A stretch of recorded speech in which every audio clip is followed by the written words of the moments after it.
But, why? Why are you okay? I was confused with John's pointless response. I thought he knew about Lisa's car accident. How could he behave like this? Even though I had contacted him, he didn't visit Lisa in the hospital and he arrived home in the morning smelling like booze. I was just confused. Well, I actually had an urgent task at work. But I had already checked with his workplace and confirmed that John hadn't been working. I let out a sigh as John still tried to lie and cover it up. Can't you even tell me the truth? I guess, of course, you can't, right? There was no way I didn't know what he'd been up to. I, armed with irrefutable proof, began my retaliation. Enough already. If you think I haven't noticed anything, you're making a big mistake. My name is Kathy Thompson. I turned 57 this year. After my first son, Brian, moved out when he got married, I was living with my husband, John. Even though I was just an ordinary housewife, an event occurred that shattered my peaceful life. The trigger was the car accident of Lisa, Brian's wife. One weekend, I received a call from Brian. Lisa's been in a car accident. When I heard the news, I felt the blood drain from my face. What should I do, Mom? Mom's car is in bad shape, too, and Lisa's still unconscious. Calm down, Brian. I'm heading to the hospital now. Can you tell me which room she's in? Brian had also just received a call from the hospital and seemed quite flustered. Despite his explanations were incoherent at first, Brian was finally got calm and I was able to get the details from him and headed to the hospital. I immediately called John while I was out. But John didn't pick up the phone no matter how many times I called, and I was puzzled. Why isn't he picking up? What on earth is he doing? I ran out of patience and decided to head to the hospital first. Upon arriving the room Brian had directed me, there were Lisa with her body covered in distressing casts and crying Brian. I knew it, but John was not there. Mom, haven't you seen Dad? Well, he's not picking up his phone. I have no idea where he could be. Huh? That's odd. I called him before I called you, and he picked up then. What? I couldn't help but gasp at Brian's words. It seemed Brian had explained the situation to John, just as he had done with me, but John had yet to arrive. What is he thinking? Could it be work or something? I don't know. He just says he's going out for a bit. I had a rough idea of what he was up to, but I let out a sigh at John's attitude, unchanged even in this emergency. I was outraged at John, who didn't answer his phone or visit the hospital room despite hearing about the accident before I did. In the end, John never showed up from the time we listened to the doctor until we left. I swear, when he gets home, I'm gonna give him a piece of my mind. Yeah, thanks for coming, Mom. I would have been panicking all day if I was alone. It's all right, this is nothing. More importantly, you need to toughen up from here on out, got it? Yeah. I'll do my best. According to the doctor, Lisa is not in life-threatening danger and should be able to leave the hospital in a few weeks. But just as I started to feel relief, I was told that Lisa has damaged seriously to her lower body and she would have to live her life in a wheelchair from that time. In addition to his regular job, Brian would have to bear the large responsibility of caring for Lisa's daily needs. I couldn't find the words to encourage him, so I just patted his hunched back. If you need anything, just call me anytime. Thanks, Mom. I'll probably need your help with a lot of things, but I'll try my best too. After seeing off a completely dejected Brian, I left too for home. I was determined to do my best to help them as much as I could, but for that, I had to have a serious talk with John. That was what I was thinking, but when I got home, John wasn't there. I checked but there were no returned calls and despite waiting until late at night, John didn't come home at all that day. What on earth is he thinking, not even calling or anything? I thought maybe he got held up at work, so I called his office just in case, but of course, there was no such thing as John being called in on the weekend. For a moment, I thought, could John have had an accident too? But I quickly shook my head. I could guess his actions easily. I sighed in exasperation, quickly decided to cut my losses, cleaned up the dinner I had prepared, and went to bed. John didn't come home until the next day. It was nearly afternoon on a Sunday, when I heard some noise at the front door and a barely standing, yet seemingly in a good mood, John staggered into the living room. Welcome back. Seems like you had a great time. Huh? What? Kathy? Why are you here? Why shouldn't I be in my own house? John, who entered humming a tune and smelling of alcohol, completely changed his expression as soon as he saw my face. His eyes wide opened, he stared at me looking pale. Even when I asked him, "Where have you been all this time?" he just panicked and didn't answer. What? You've heard from Brian, right? Lisa is paralyzed from the waist down and will live in a wheelchair. Lisa? I cut off a visibly confused John and asked him what I wanted to know. What were you doing in such a difficult time? I asked, mixed with anger. Without listening to my words, John let out a carefree voice. I heard about the car accident. Then why did you come home at this hour without even contacting us? But, why are you okay? Huh? At John's incomprehensible response, I was confused. Is he still drunk and confused? Even John seemed to not understand, and our conversation was not aligning. What did you hear from Brian? That your car was in an accident and he went to the hospital. Yeah, that's right. So?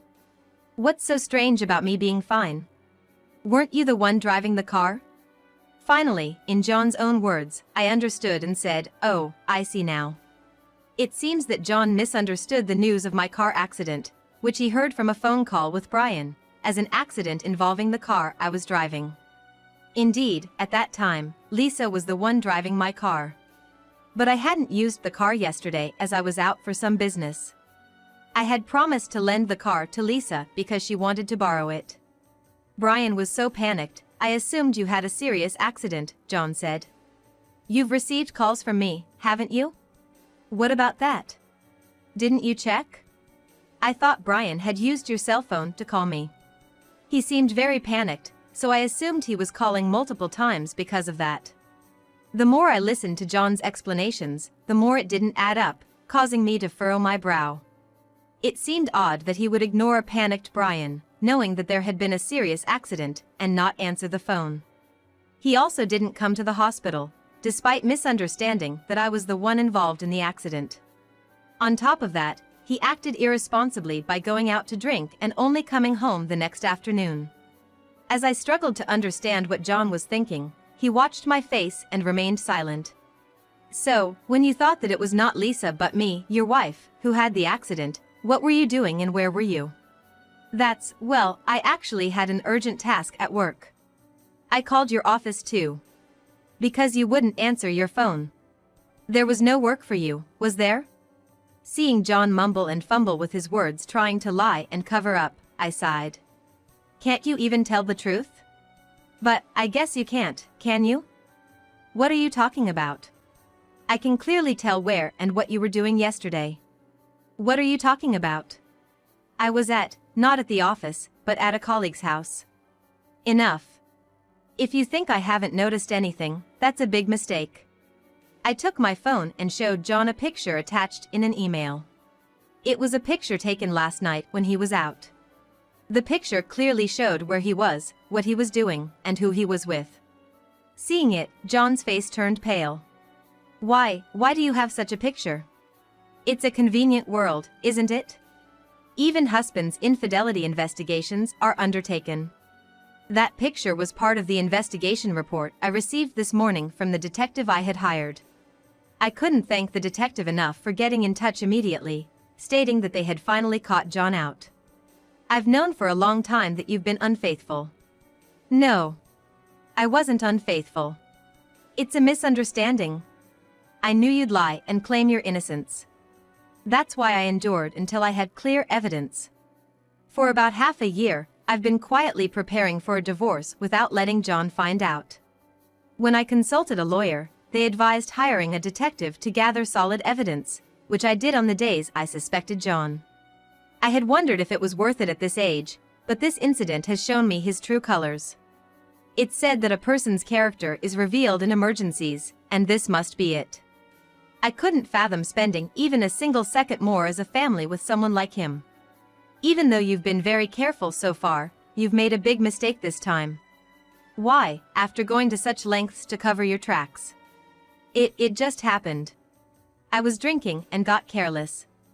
You've been drinking with your mistress all this time, haven't you? Why, John?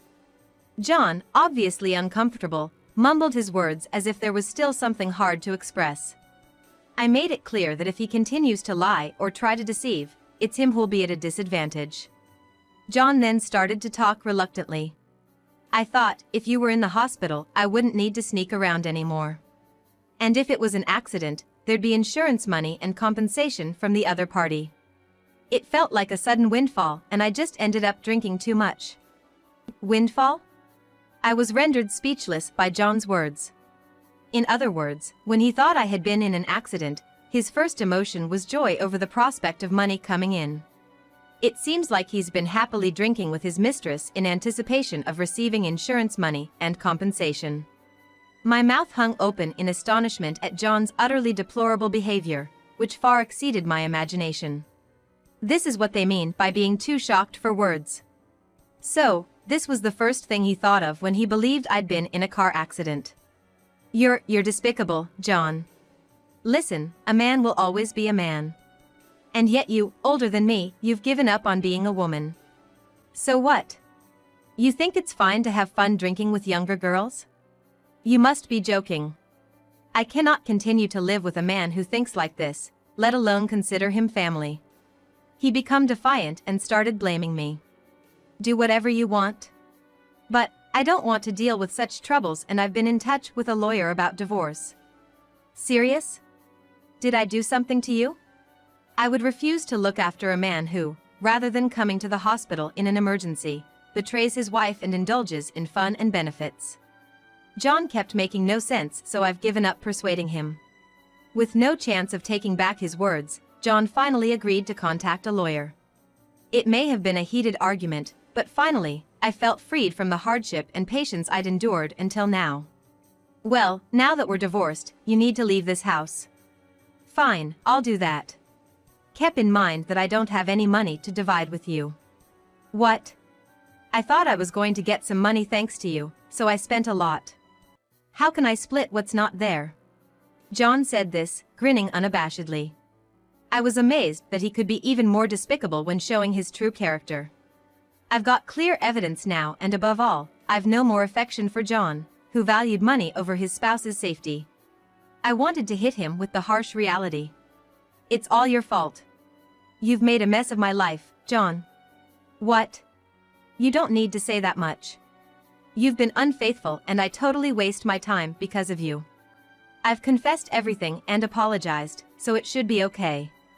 What are you talking about? I haven't heard any proper apology from you yet.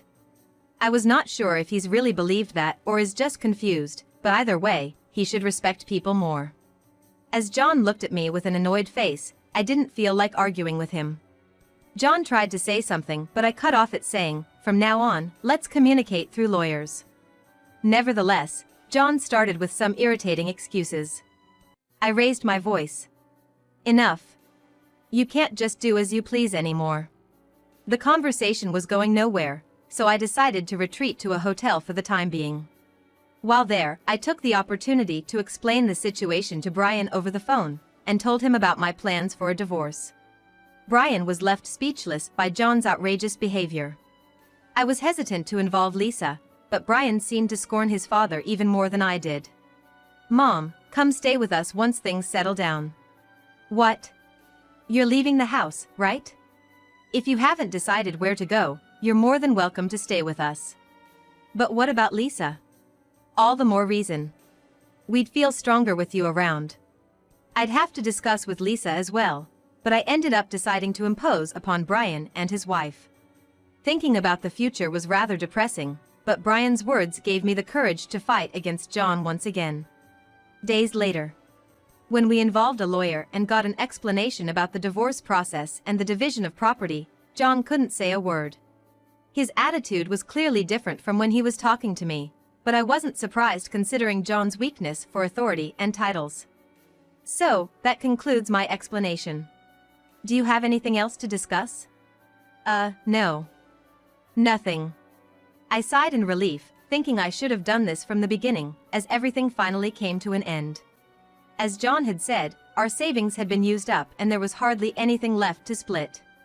Therefore, I decided to take home items as a small supplement.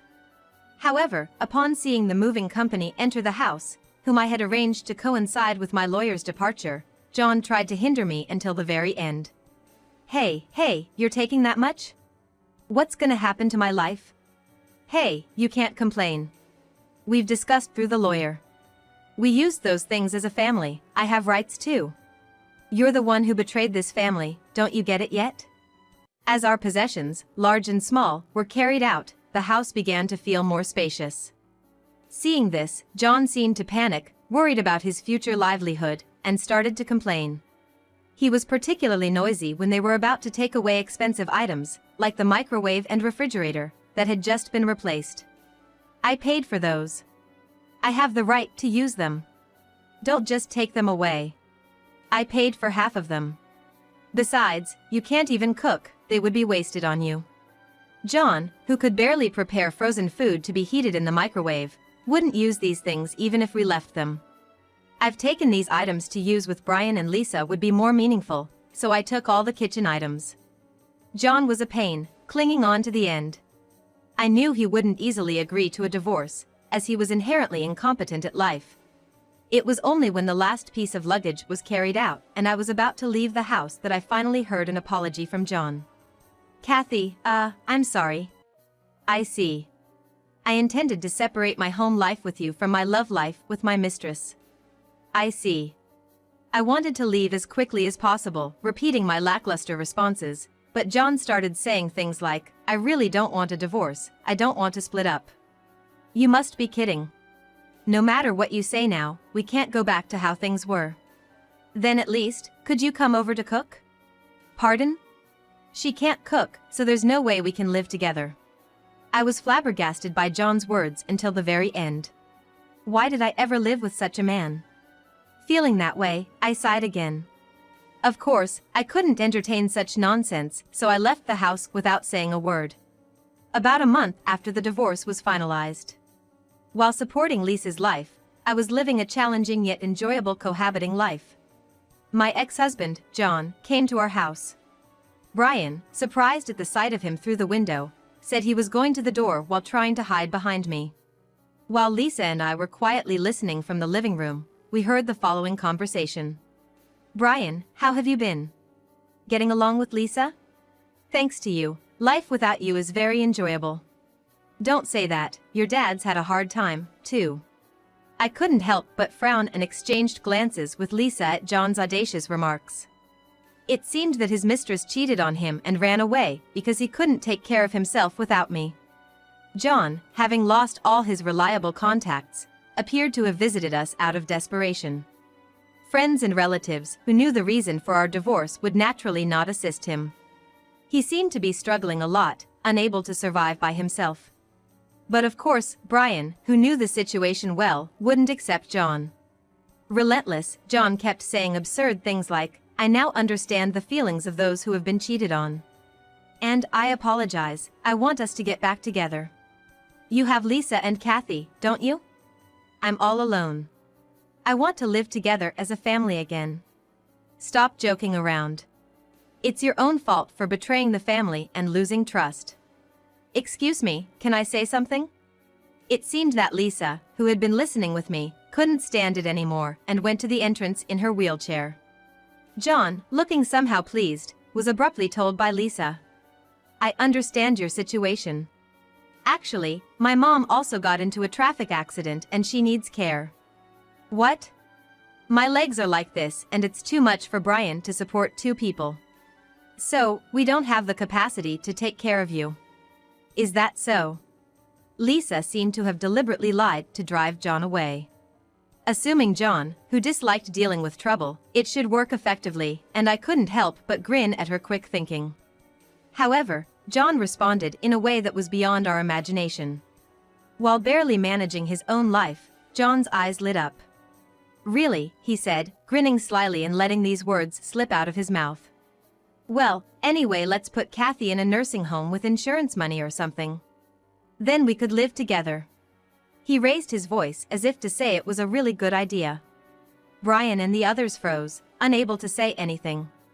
I covered my face with both hands. You clearly haven't learned anything, you fool. What, Kathy? You're here, aren't you? Duped us again, didn't you? What do you mean duped?